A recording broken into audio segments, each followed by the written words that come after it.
Welcome to the Point of No Return podcast, an exploration of strategy, leadership, technology, and entrepreneurship. Your host, Nectar, is the co-founder and partner at the PNR, a strategy consulting firm based in Montreal.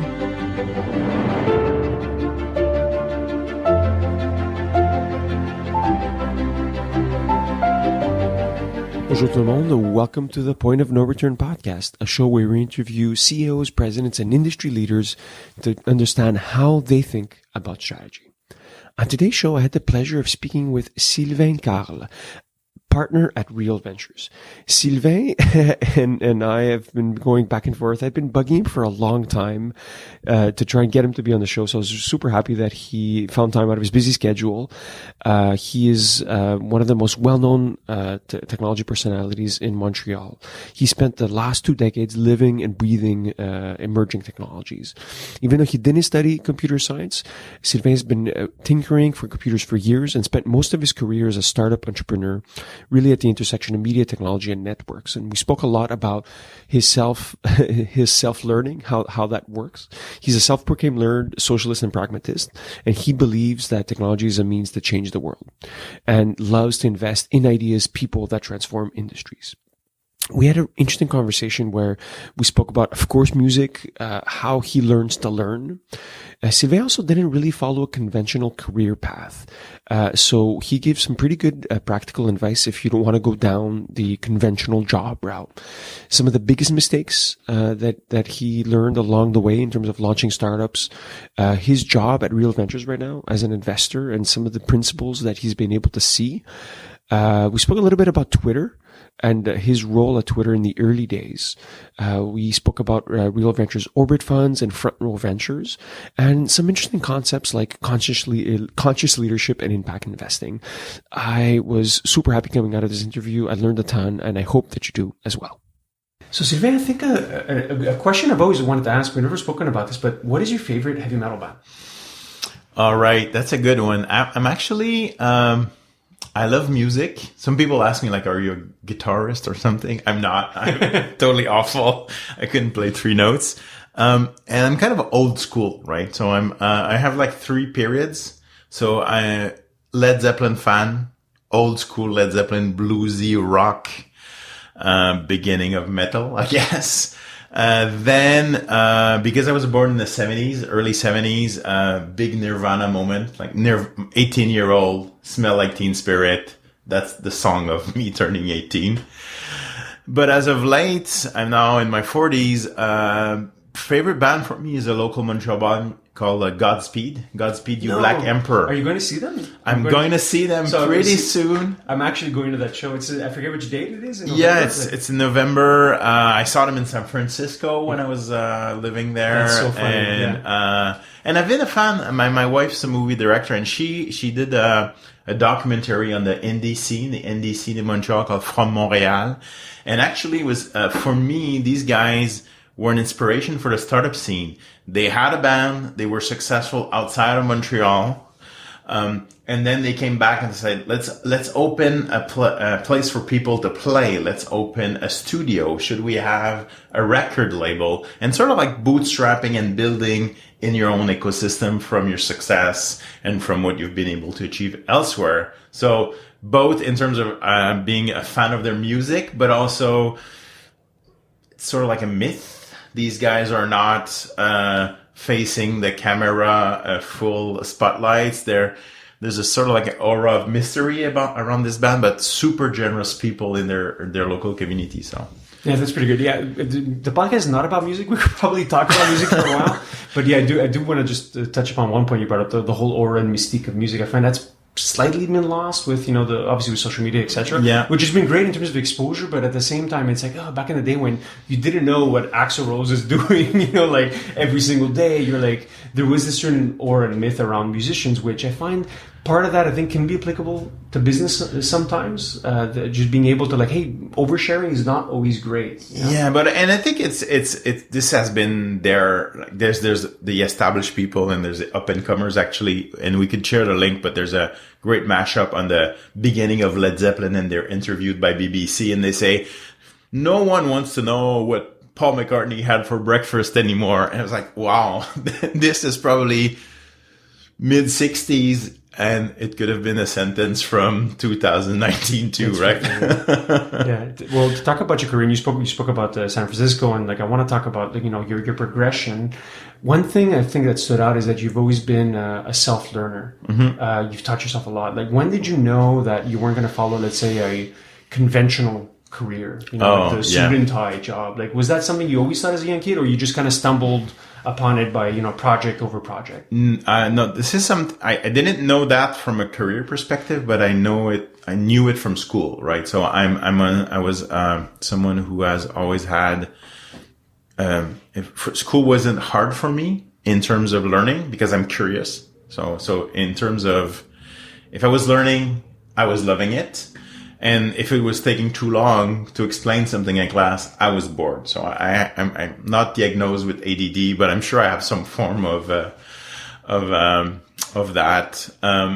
So I was always kind of like that student that my professors or my teachers would come and say, Sylvain, if you've worked out more, or if you studied more, or spent more time on your exam instead of doing it, you'd have a better grade. And I was like, I have pretty good grades. I think it's okay. So I always knew that I didn't fit in the sort of like the traditional school model. And so I thought it would apply for me, for work. And that's what has happened. And because I'm so curious, I'm really, that's one of my passions. I'm driven by learning. So learning new things, say late teens, early 20s, I realized that was an edge in business, right? Learning new things, trying something that no one has tried before, and then having about a year of experience in something that is a year old is pretty good. So instead of going to university, I really wanted to go, my father's a programmer, and I wanted to go. I didn't want to have a boring job with a black screen with green letters, because that was computing in the 70s for my father in the 80s.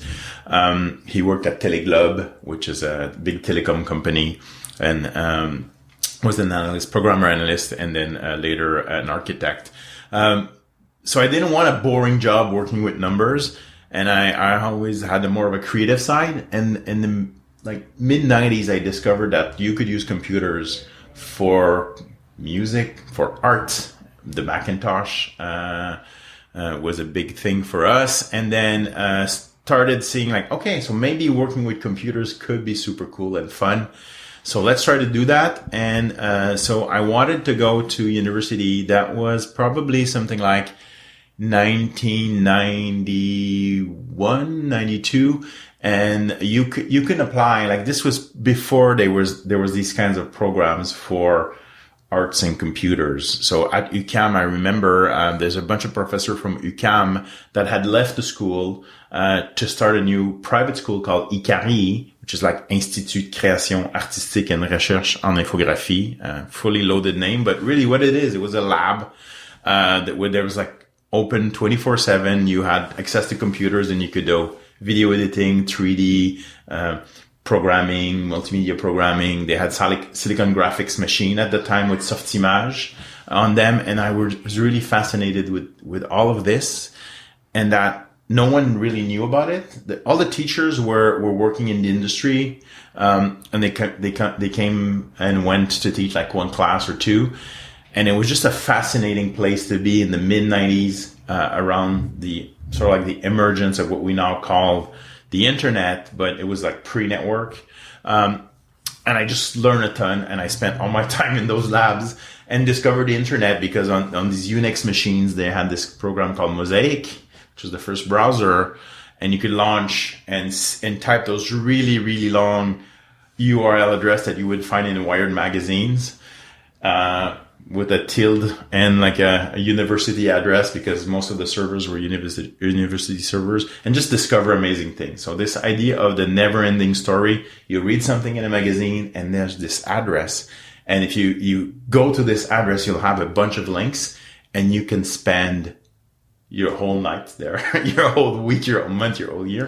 It really got me in terms of being someone so curious and so driven by learning. So that's how I fell into it. And it happened at the same time that this industry was emerging. So building websites became a thing. Every government website, every company. I remember we did the first website for Recyc Québec. I think it was the first government website in Quebec to launch. And then started working for some of the agencies or the companies in Montreal that were building these CD-ROMs, interactive kiosks, and websites. At the time, the three big ones were Intelia. There was a guy called Alexandre Taillefer who had started that. You might know him. But the other big one was Public Technologie Multimédia, which was Louise Gay and Jean-François Saint-Arnaud. And they had a business of working for companies and building everything digital for them. So that's how I really got started into working for a larger organization for companies in building their digital assets, which might have been like their year-end presentation on a big screen, or a website, or something a bit more complex as we got into e-commerce at that time. Yeah, it must have been such a special period, right? So where it's like you go from like, where everything's like basically black and white, everything's in color, essentially, in terms of communication, and you're really at the early days. You obviously fell into it also from like a business perspective, like launching your own startups, and I won't talk about them too much because I think we want to talk about more about the ecosystem, but I'd be curious, about, I don't want to say failures, but more about learnings and insights that you learned. Like, what were, you obviously launched multiple projects, multiple websites. What do you think are some of the key principles that you retained from that period? Well, the first one, which my parent taught me when I was a young kid, is you can do it. If you want to do something, and you have to know that you'll have to work a lot to accomplish some things, but it's possible to achieve a lot. So this spirit, I think I've always been an entrepreneur in that sense of like, let's try it and let's see if we can make it happen. We probably can. But I think for me, one of the biggest learning of this area was that really you didn't need to be that far in advance. This is what you learn in consulting, right? If there's a book about what you're doing and you're a few pages ahead of your customer or your client, you're a consultant, right? You don't have to be the one that will be writing the book. So in business, it was like that. It was like, okay, there's this new tech emerging. I know a bit about it. I learn a lot. I read all the time. I build a network of people who can help me. Let's try these things, and it's okay to fail. And I think that was probably like the biggest difference from all my friends from high school who went into more classic fields or professions. I was always sort of like the odd guy out, trying new things, a bit goofy. Took a long time for my mother to understand what I did in life. When are you going to get a real job? Well, kind of thing. So the fact that you can, and then the fact that, it wasn't called agile at the time, but this idea of iterating and trying and restating and adjusting as you go, sort of like came naturally to me, like this experimentation. I guess it's the scientific method, right? You have a hypothesis and you try it and you learn something from it and you try again. So, and that's pretty baseline. I guess the big lesson for me is, if you don't have the right people around you, you can fail miserably. Like you can recover from pretty much everything.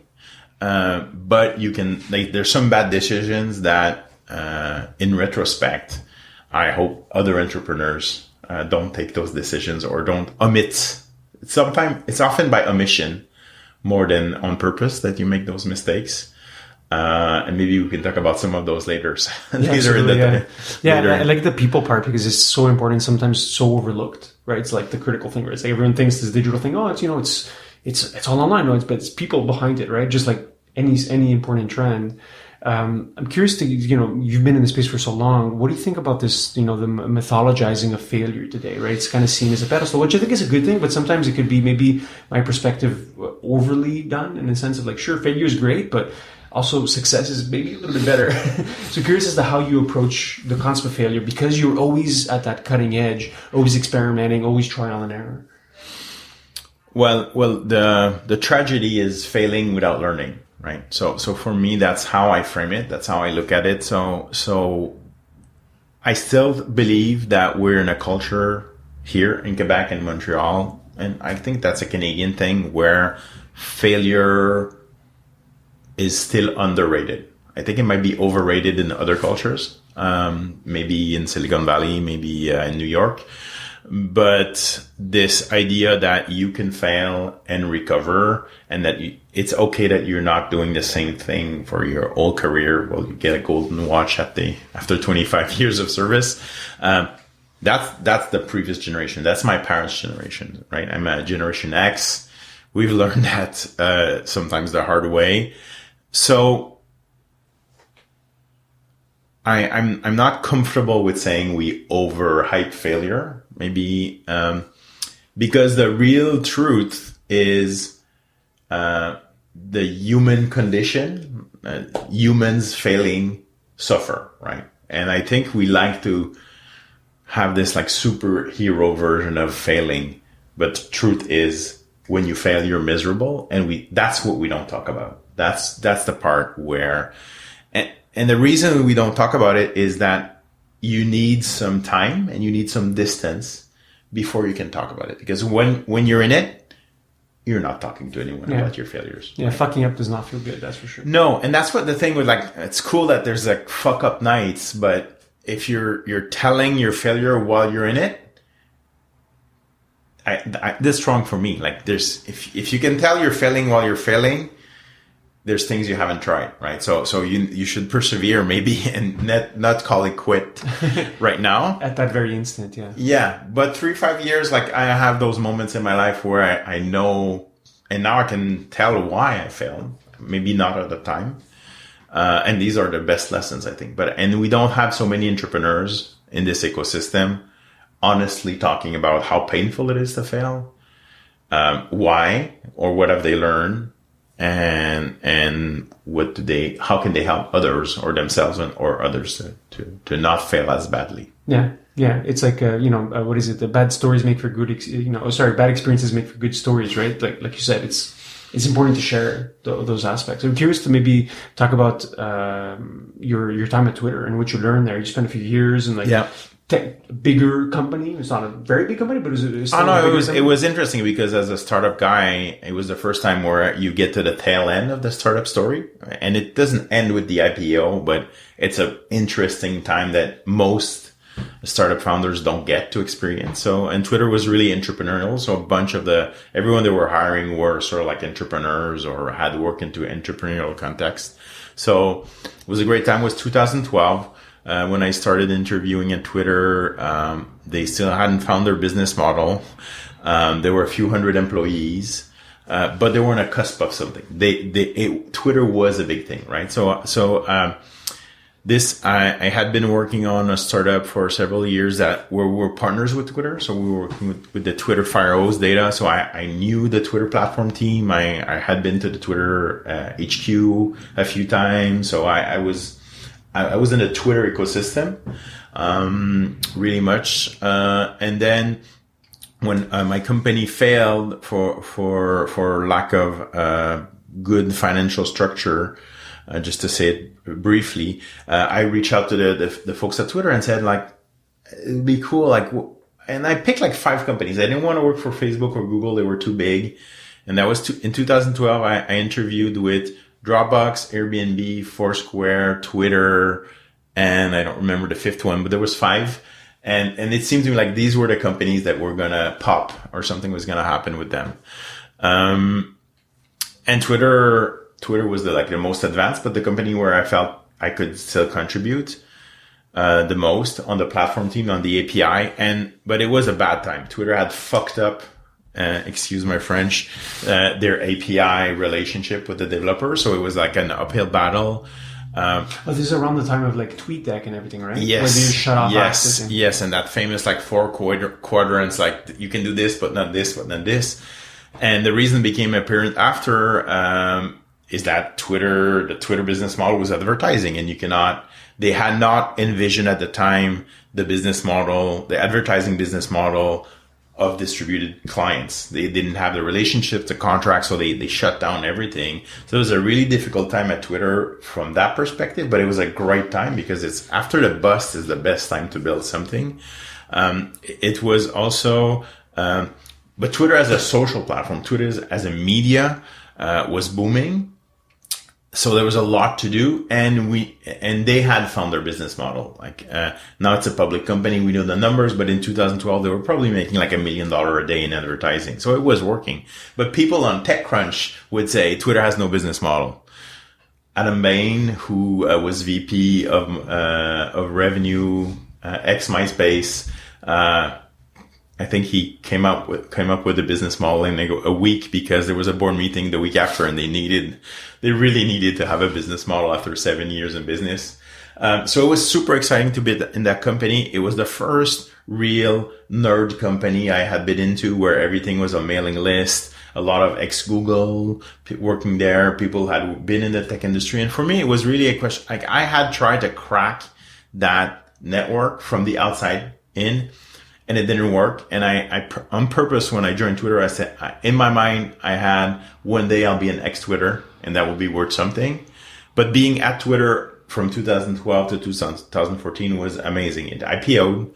I made a little bit of money on the options. We had RSUs, stock units. And the IPO was pretty good, for a while, until it tanked. It's been going back up, but those were like tremendous years to be like at the sort of in the middle, and like in the eye of the storm. And so I learned a ton of things. We made some strategic errors. I worked under Ryan Sarver, who was running platform, but the CEO at the time was Dick Costello. Amazing communicator. I think I learned a lot at Twitter on company culture and how to be open. Twitter had tea time every 2 Friday. Employees could ask questions. And it was great when there were a few hundred employees. It grew to 3,500 employees. It's a bit harder to manage. But great management at the time at the top, great employees, but I think Twitter failed middle management.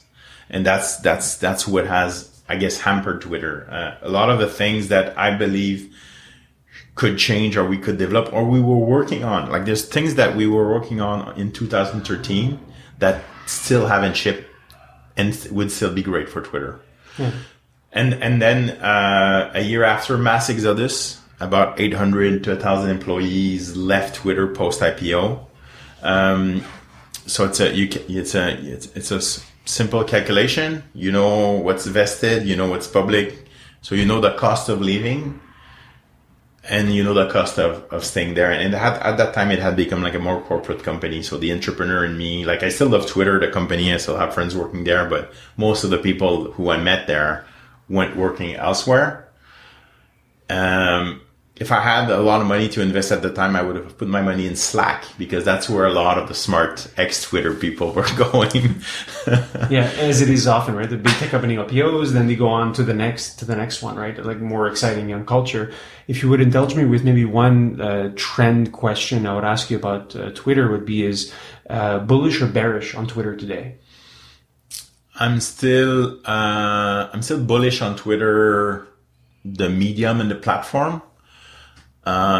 Would you change its business model? The one gripe I've had is, I think the original mistake they made is not getting audience subscription, basically, right? So it's like offer some kind of tool, $5 a month, for the hardcore users, instead of going down the advertising path, right? Which makes it an engagement quick game. Well, I think it would have changed the platform for the better. The thing is, you can't change the path. Twitter had gone down the advertising path. Yeah. And all the incentives were there for it to stay that course. And by the way, if you look at the other big competitors, that's their model, right? That's still how Google makes most of their money. Mm-hmm. That's still how Facebook does billions of dollars. So it works at scale, right? The thing with advertising is you need hundreds of millions of people for it to work. And Twitter had them. The biggest thing that Twitter didn't have is that it wasn't Facebook, and it didn't get to 1 billion users. But the core was there, right? Yeah. Did you ever imagine wanting to be a venture capitalist? I knew that I could do that one day, right? As an entrepreneur, I had raised VC money, and I had starting advising some friends for their business. At the time, this is like 2010, 11. You were sought after for advice. Hey, you seem to know this stuff. You've been in the space. Yeah, and it's even more crazy than that. It's like, Sylvain, I got a term sheet. Like, what the fuck is a term sheet? And are these things in the term sheet? What do they mean? I said, yeah, that was before we had books. At the time, like the biggest, like public source was called Angel Hack. It was a blog published by the guys who then started AngelList. But like knowledge about these things, if you didn't have your friend, if you weren't in Silicon Valley and you didn't have friends or you hadn't been through it yourself, you didn't really have the knowledge or access to the knowledge. So starting doing that and then starting mentoring for Founder Fuel, which launched in 2011. So formalized a little bit my role as a mentor advisor while still working in tech. And then really liked that part. And one thing I was doing at Twitter, because I had been one of the earliest startup to sign up for the Twitter API and the Twitter ecosystem. I think I had like the first ID of like the first external person, not from Twitter, to get access to some of these things, was our company called Medium at the time. Anyhow, I working with startups at Twitter was something I really love. I enjoyed. I was like on the other side of the table. So it occurred to me that if I could combine this role of, it's not business development, it's more like partnerships, helping people achieve their goals, equipping them. And I knew that money was one thing you needed to be successful to grow your company. So I had known the guys here at Real Ventures because they almost invested in our company in 2007, but their fund wasn't ready, I think 2006. But I had been on the board of Norman House with Al McIntosh and John Stokes, so I knew them. I had known JS, Cournoyer. So when in 2014, Jan Jeffries left Founder Fuel to go back to doing a business, they were looking for someone entrepreneurial who could coach and help and take care of the accelerator. But at the same time, because I had made a little bit of money out of my Twitter stock, like not a ton of money, but enough not to work for a few years, I said, hey, maybe I could invest in the fund. Is that how it works? And said, yeah, that's a partner role. I don't know if I have the qualification to do that. And they're like, we're all entrepreneurs ourselves. You have the will. We'll make this work. And it took like a few months to get to a point where we're like, okay, I'm coming back to Montreal, 2014. This feels good. I think we're about to hit like the next level in the Montreal ecosystem. I'd love to be part of that. So that was sort of like the conditions and the context for this happening.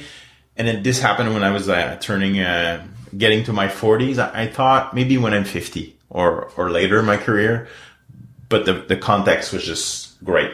And it was the opportunity cost. Like I can do this now.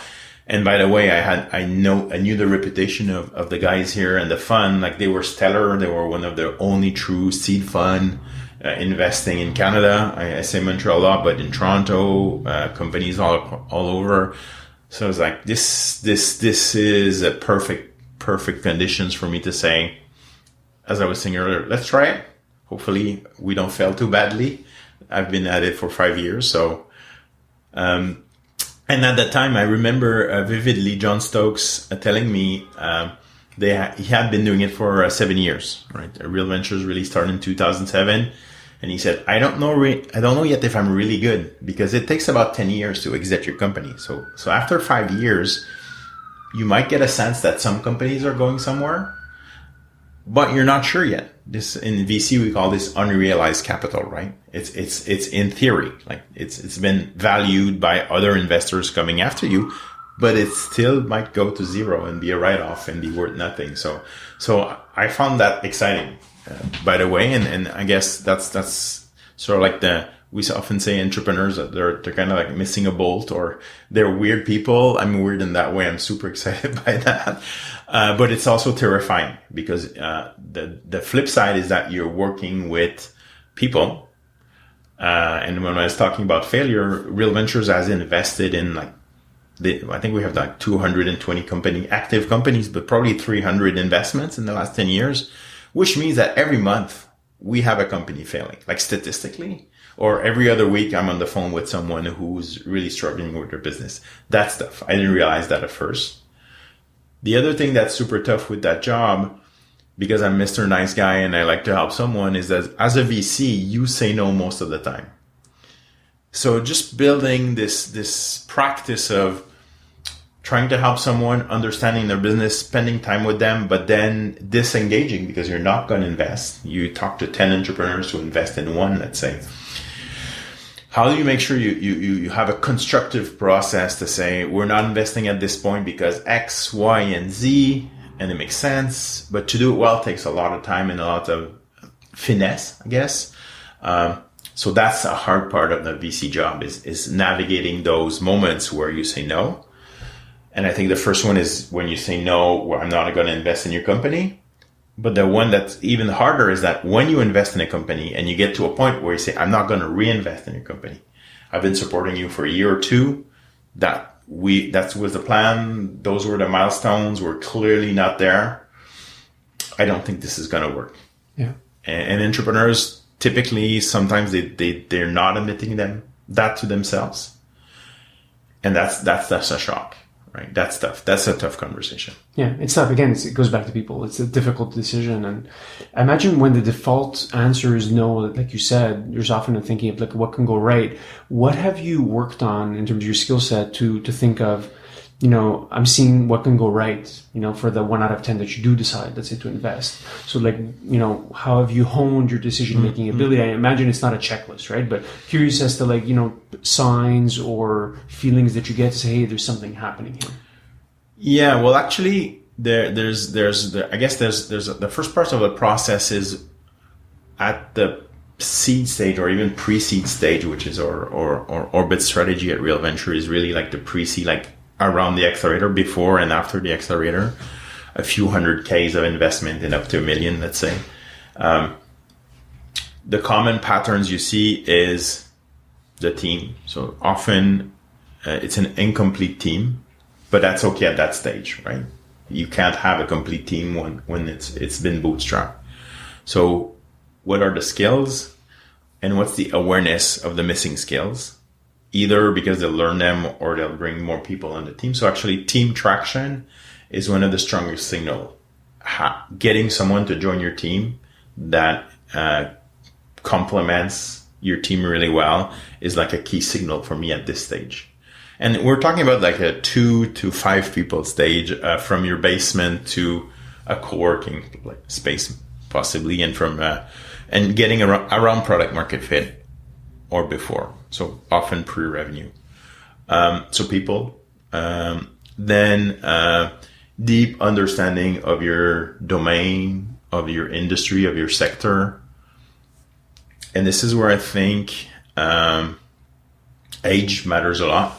So I really have come to appreciate someone with 20 years of experience who's entrepreneurial versus the unlimited amount of energy of that McGill undergrad who can conquer the world. And the reality is that we support both. Like both of these personas of entrepreneurs have amazing potential, but they start from really a different place, right? And I've been tending to look more at the industry knowledge and insights, especially uncommon insights. And the data kind of shows that, right? Like yes. Most successful companies are started by people in their 40s today. Yeah, and the product. But my biggest blind side, because I'm a product and a people person, is I tended in the beginning to miss the business. How can this become a huge business? Why? And this is where I underestimated a bunch of different projects and companies in the beginning. And some of my worst investments have been trying to be smart on the team and the tech and the potential, sort of like reading in between the lines, and then missing that this business will be too hard to create or too small and won't get to the right scale, because VC math is tough, right? We need, if we own 10% of a company and we have a $30 million fund, for us to make the fund with one company, which is often the case, I need a $300 million exits. And those exits, there's not that many $300 million exit in our ecosystem yet. There's a few, and we're getting more and more. But the expertise and the knowledge of a VC is around ownership, and the market that can be created and the size of the business. And then the duration, we've had super quick exits that were great for the founders in terms of continuing their project, but as VC, they're lousy, right? That's not our business model. Yeah, I mentioned part of the reason why you joined Real Ventures was because Real is partly responsible for developing the ecosystem, right, from back in 2006. Well, that's the second part of it. When you see that you're meeting potentially great entrepreneurs and great companies, and you can say, hey, there's a few of them, that's ecosystem development. That's building the successive layers that you need to put in place to get people to the next level. This is why we have an accelerator still. It's still important in Montreal to run a horizontal tech accelerator that's for every sector. So in the last, I'd say 10 years, that's what I've been looking at. It's like, what's the next layer we need to build? That's why I joined, we created Startup Fest. I've been on the board of Startup Fest it's going to be its 10th anniversary next year. It's still an important piece of our ecosystem. What's next? I've joined the board of Maine, which is the network of incubator and accelerator. We need to create that level of know-how, of shared of experience, of collaboration. What's next? I'm on the board of Réseau Capital now, which is the VC industry, because we need to align the bigger funds and the smaller funds, and we need to attract international money. We need investors to invest in our ecosystem to grow it, right? Yeah, but you also overlook what you guys are doing specifically at Real, right? With Orbit, which I find we were talking before recording, right? It's like you're at the right level. Like if a company gets a Series A, there's no shortage of people willing to throw money at you, right? The metrics are there. Where it's tougher is like, hey, the model's not proven, product market fit is maybe shaky. And that's where, entrepreneurs need capital, right? They need partners to help them in that risk taking process. And you guys have come in nicely with that fund, which I find is, it takes guts, right, to invest in a company that doesn't have, the easy signs of traction and the month-over-month growth that everyone's looking for. For sure. That's the questions I get from the later stage investor all the time. It's like, how do you pick? Well, not by looking at spreadsheets. And I think it makes me think of like one of my favorite projects that we've embraced and now support is Front Row Ventures, right? So a big challenge for me was to say, there's a lot of potential in universities. There's a lot of researchers, IP, who's an entrepreneur, who can become an entrepreneur. How do we scout and find what's happening? And Front Row Ventures was just like a stellar team of 3 co-founders, university students that launched their student investment fund. And they've been finding projects that we would have never seen, like totally out of our scope, but they helped them just to get to the next level enough, and really interesting companies coming out of that network in the last like a year and a half or 2 years. It's such a great scouting program, right? It's like where are the smartest developers and like future entrepreneurs today, right? Like they're studying and they're probably flying below everyone's radar. And they've Front Row has developed a curriculum, like a VC 101 training for all the associates. They're in every university in Quebec and Ontario now. It has a Front Row chapter. There's people that are being trained, that are writing investment memos, that are doing due diligence and writing a 25K checks that comes from our fund. But we don't sit on the investment committee. Actually, we have oversight so that we make sure they respect the contracts we have with our investors or LPs. But besides that, we trust them, and they make great judgment. I've been blown away by this. And I imagine you're also looking at a lot of new trends, new technologies that are coming up to help say, okay, hey, this is cool. Like I imagine a few years ago, you guys were early in blockchain, look at that kind of tech. What are you looking at today? I'm just curious. What are you excited about? I'd say this is certainly an area where we thought we'd invest more, and we have a thesis around cryptocurrencies or more on the ecosystems, the platforms, the protocols. We haven't done as much as I thought. We've done a few deals because the market. I guess it's one of those areas where the promise versus the realization in market is taking a much longer. I think AR and VR is another clear area now where people are super excited, but we're not there yet in Yeah, terms of market. the dip is happening basically. It is happening. I read something around drones last week, like the drone bubble is bursting. Well, yeah. It's the application of what you do with it. So for us, we've been for the last 5 years into the application of AI. So we have the tremendous benefit of a quarter of century of amazing research in Canada, and collaborative research. We have like, in French we say terreau fertile, like the right breeding ground, I guess. Yeah. The right materials, the right ingredients, but there was a gap between fundamental research, applied research, and then getting into commercializing it, right? So that's an area we've been looking at, which is still pretty horizontal. It's true for every sector, but it's more true for others, right? If you're completely digital, like finance or cybersecurity, then algorithms and decisions, you can go from insights to prescription to automation and to self-improvement learning models if you're purely digital. So that's one that's super easy. Everything that has been fully digitalized, and money has been, not even for crypto, but just like finance, that's the obvious one. And then it's what's the digitization process around manufacturing, for example. It's been slow, but we all know we've invested in a few companies that help manufacturing. So if you understand what's been done and what remains to be done, it put a tremendous potential. Health is another one, right? We use not to do health or health tech or med tech because that was either developing new drugs or medical equipment.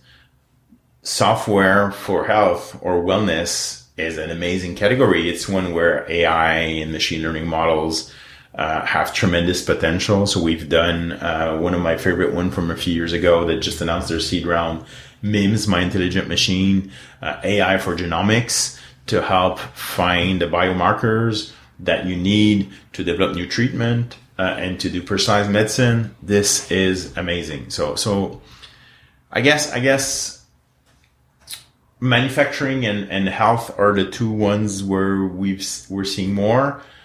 I'm excited. What I'm excited for the future is a bit where's the biggest challenges, and one thing that I guess the two trends that we've been seeing and we're thinking about is first the negative consequences of technology on society. So we've been for the last few years trying to frame like this society shaper theme. Technology shapes society and society shapes technology. I think on the technology shaping society, it's a pendulum. We might have swung a bit too far on the tech on society. It's the famous quote, right? We shape our tools and then our tools shape us. Totally. McLuhan got it totally right.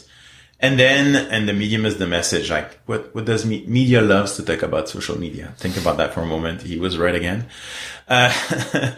But more seriously, although that's serious, the other area where I'm personally super keen to learn more is on climate change. Right, it's a crisis. So I think we can now say climate crisis.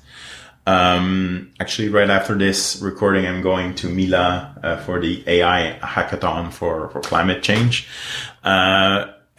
Tremendous area for me, both. I guess in terms of all the innovation we can deploy to stop or to slow down climate change, but also and not to short the market, but managing the consequences of not starting this process soon enough. So I'm really looking at this whole spectrum of, I guess, technology to enable slowing down the negative effects, but also really thinking about, hey, there are consequences we're starting to see. If we push that out, what will we need? And this goes back to basic human needs, right? It will be around food, water, energy, transportation, the way we design our cities, immigration. basic human problems that modern society maybe had us think that they were solved issues, but they're not. Really not. And if you look at the state of the world today, they're totally not. For a small percentage of people, but or not the vast majority. When they say first world problem, right? Blinders on. Yeah. And it's such a apropos topic. I think it was Shopify that announced yesterday a sustainability fund to tackle this very issue you talk about. And I think it also can be really good companies too, because it's like something that, but you do good by doing well. Yeah. I think there's a lot of companies in this space that will succeed. Curious to hear you on what you think are important trends that no one is talking about, that don't get enough attention. I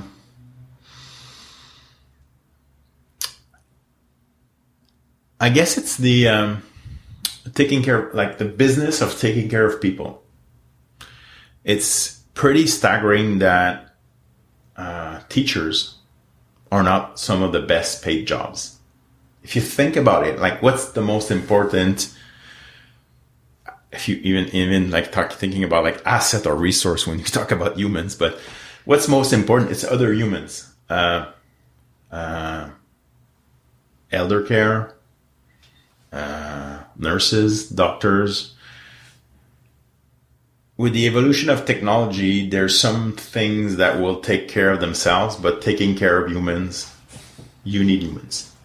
And I'm really interested in the technology to help humans be better humans or augment themselves. Not in this weird sort of like Neuralink way. Yeah.